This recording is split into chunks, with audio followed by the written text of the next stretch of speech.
Examinados, então, o poder legislativo e o poder executivo e essa estrutura básica do sistema semipresidencialista, resta falar algumas coisas ainda na matriz francesa a respeito do poder judiciário. Primeiramente, em termos estruturais, o poder judiciário francês é um poder menos complexo do que outros, como, por exemplo, o norte-americano, exatamente em função da estrutura unitária do Estado francês. Sendo a República Francesa um Estado unitário, o poder judiciário naturalmente vai ser apenas o poder nacional, né? E não haverá poderes estaduais, porque sequer Estados há, não se trata de uma federação. Então, a sua estrutura é mais simples, né? Ele tem competências restritas, como nós já examinamos, razão pela qual as nossas referências aqui ao Poder Judiciário francês, vão ser muito breves. Como nós já dissemos, ele não possui competência para revisar decisões transitadas em julgados na esfera administrativa, no âmbito do contencioso administrativo, o que significa uma restrição importante, não é? Essas matérias ficam afetas à justiça especializada do contencioso administrativo, cujo órgão de cúpula, como já dito, é o Conselho de Estado. Então, efetivamente, o Poder Judiciário não tem esse controle sobre a administração pública e ele não tem, como já mencionado também, a capacidade ou a competência para realizar controle de constitucionalidade das leis. De modo que qualquer juiz ou tribunal francês, ele tem que aplicar uma lei, mesmo que essa lei se afigure para ele como potencialmente inconstitucional, ou que ela tenha uma constitucionalidade duvidosa, ou mesmo em casos em que a inconstitucionalidade seja flagrante.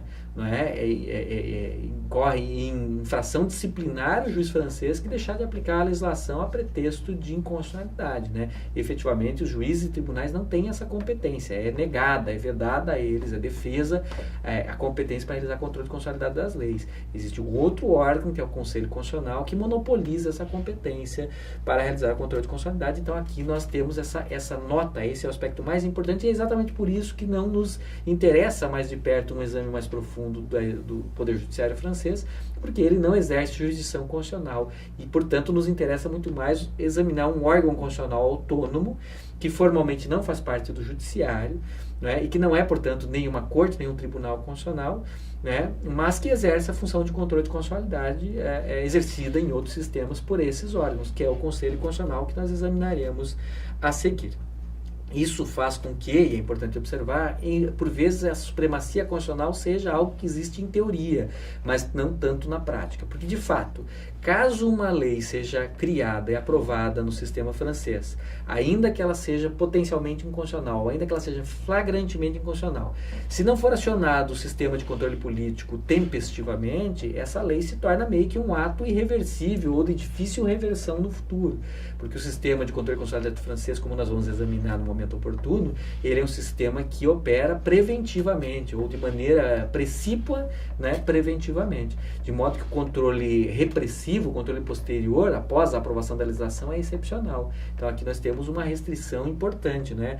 Por vezes esse tipo de sistema acaba significando a possibilidade um pouco contraintuitiva, um pouco bizarra, de que uma lei inconstitucional, uma vez introduzida no sistema, se não tiver havido controle dessa lei no momento oportuno, ela se torne um ato legislativo irreversível e que, portanto, ela seja aplicada pelo Poder Judiciário, que é tolhido do controle de constitucionalidade, como dito, ainda que o Poder Judiciário repute essa legislação inconstitucional. Então, por vezes, acontece de existirem atos normativos infraconstitucionais que, por uma característica do sistema constitucional francês, têm uma espécie de função de revisão constitucional anômala, alteram a Constituição, mesmo sendo formalmente atos infraconstitucionais, porque o sistema não provê meios após a sua formação para o seu controle. Nós voltaremos a esse assunto adiante, quando formos trabalhar o controle de constitucionalidade político francês, realizado pelo Conselho Constitucional francês.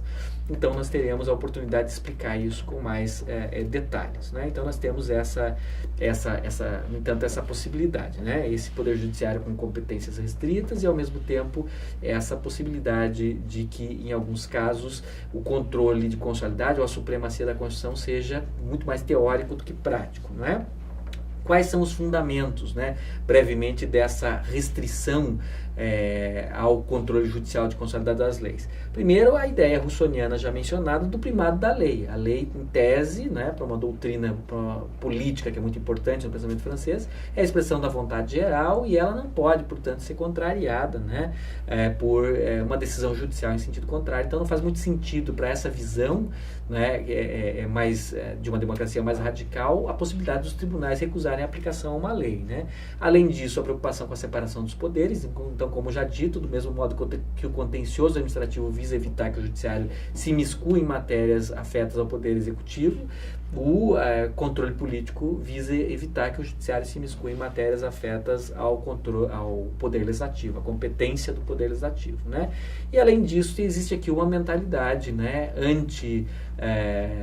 anti-antigo regime, né, uma mentalidade avessa a instituições do antigo regime, especificamente o chamado droit de remontrance, que era uma prática dos parlamentos franceses, que eram órgãos judiciais no antigo regime, que registravam e davam ou não cumprimento à legislação editada pelo monarca.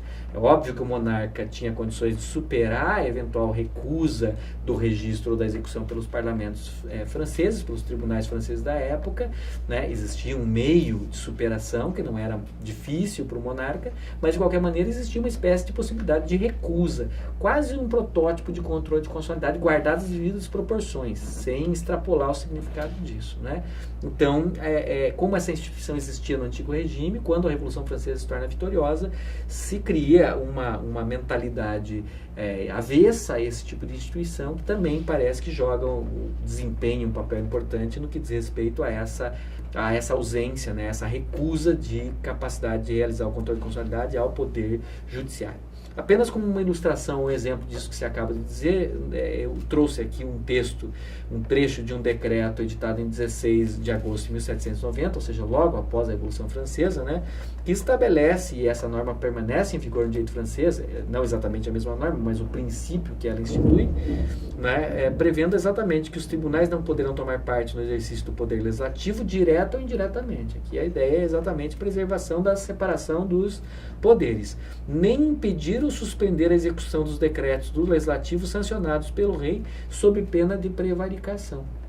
Então aqui existe uma responsabilidade por parte de juízes e tribunais caso eles pretendam recusar o cumprimento das leis. Esse é um princípio que continua vigente no direito constitucional contemporâneo e que nos ajuda a entender um pouco essa recusa da competência de realizar o controle de constitucionalidade das leis para o poder judiciário. De qualquer maneira, como dito, não se pode instituir uma Constituição rígida que pretenda ser cumprida de fato, não é, se não houver algum tipo de mecanismo de fiscalização ou de controle de constitucionalidade.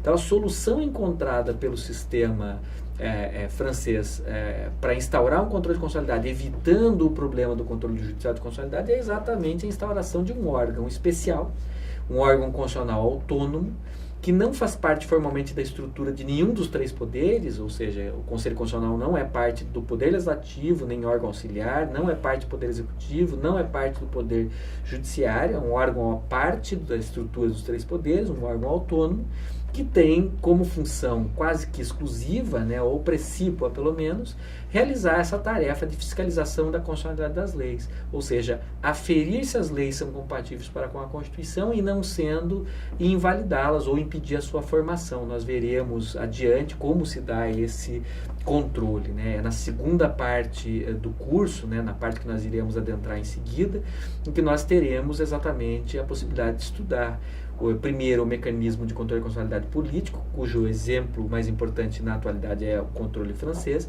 e depois os modelos de controle judicial de constitucionalidade. Então lá nós teremos a oportunidade de ver com maior detalhe, né, como se dá esse controle de constitucionalidade, enfim. Mas de modo geral é esse órgão, né, que tem funções quase jurisdicionais, parajurisdicionais ou semi-jurisdicionais para alguns, né, e funções jurisdicionais, não no sentido que exerça uma jurisdição no mesmo sentido que os órgãos do Poder Judiciário, mas no sentido que exerce aquilo que nós chamaríamos em outros sistemas constitucionais de jurisdição constitucional, a capacidade de fiscalizar a constitucionalidade das leis e, eventualmente, impedir a formação de um ato legislativo inconstitucional ou até mesmo combater repressivamente, ainda que de maneira excepcional, uma inconstitucionalidade.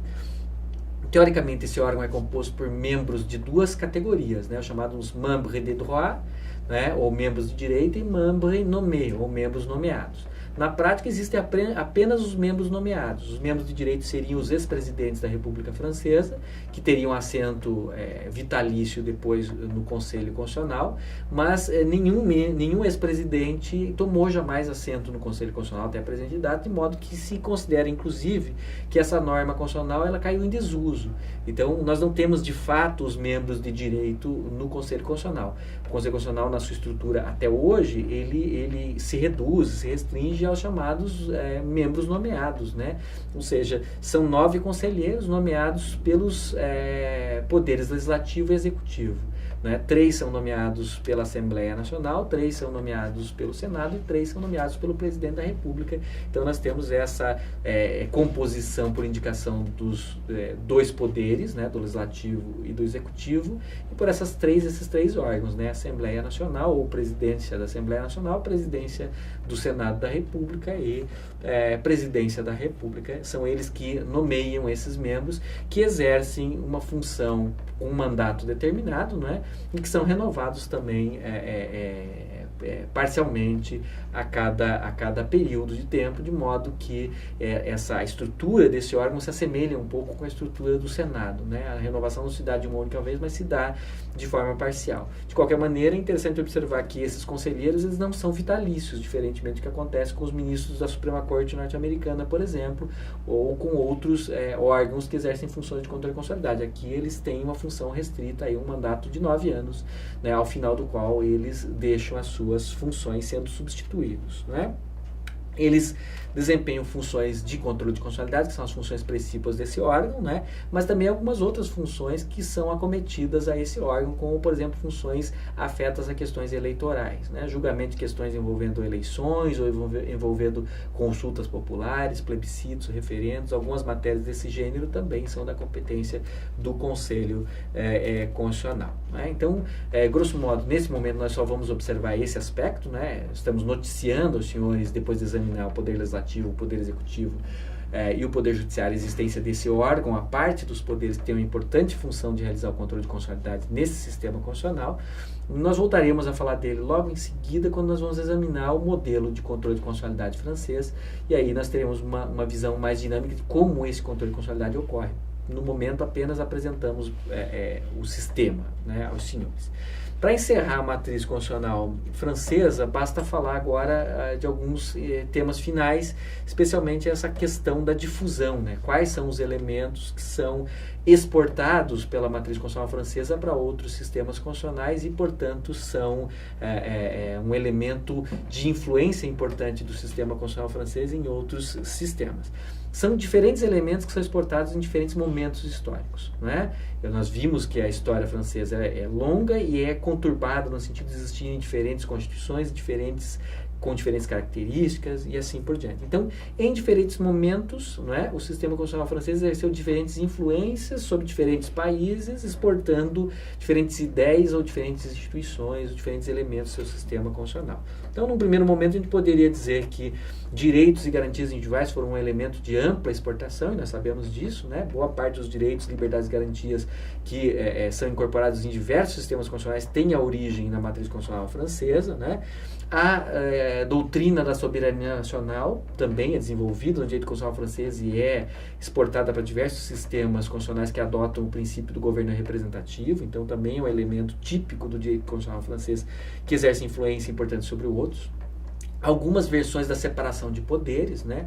Nós sabemos que em algumas constituições francesas se tentou instaurar uma separação estrita de poderes, como é o caso, por exemplo, da Constituição de 1795, extremamente longa, né? Que visava delinear nos mínimos detalhes as competências de cada um dos órgãos para exatamente impedir a intromissão de um poder na esfera competencial do outro, né? Então aqui nós temos também, em alguns momentos, a exportação dessa versão francesa, não é, mais estrita de separação dos poderes para outros sistemas.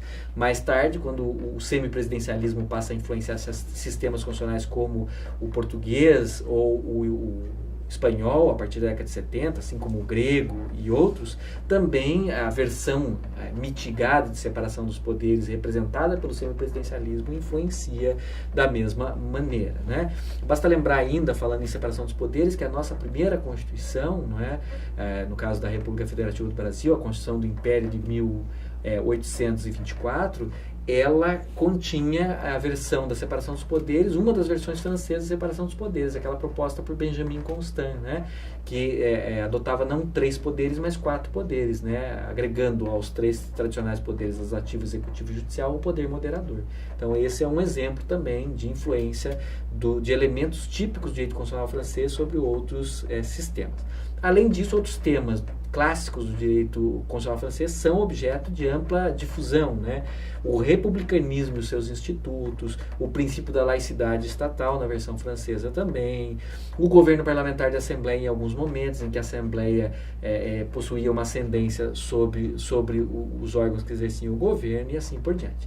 Essa influência foi exercida por vezes diretamente, por vezes indiretamente. Então, por exemplo, a Constituição Espanhola de 1812, a famosa Constituição de Cádiz, sofreu importante influência de instituições francesas e, por sua vez, exerceu influência no constitucionalismo latino-americano, porque ela chegou a vigorar, né, em território latino-americano no período em que esses territórios ainda eram colônia da Espanha e mesmo depois, né, até que essa legislação fosse revogada. Então nós temos aí uma influência por meio, né, na América Hispânica, uma influência do direito francês por meio da famosa Constituição de Cádiz, né. Também a Constituição Portuguesa de 1822, né, 2 anos adotada, né, 2 anos antes da nossa Constituição de 1824, ela teve forte inspiração na Constituição Francesa de 1791. Nós temos aqui então esse tipo de influência, esse tipo de elemento. Para finalizar, não é? A difusão do semipresidencialismo, que é um dos elementos mais importantes em termos de influência do sistema francês depois da Constituição de 58, se dá sobre alguns países em particular, né? A Grécia, depois da Constituição de 75, Portugal, depois de 76, Polônia, depois de 89, Romênia, também depois de 89, outros países da Europa centro-oriental sofrem influência desse sistema. Alguns conseguem introduzir esse sistema com maior sucesso, outros não conseguem introduzir esse sistema com maior sucesso, o que é notável porque é um sistema complexo, né?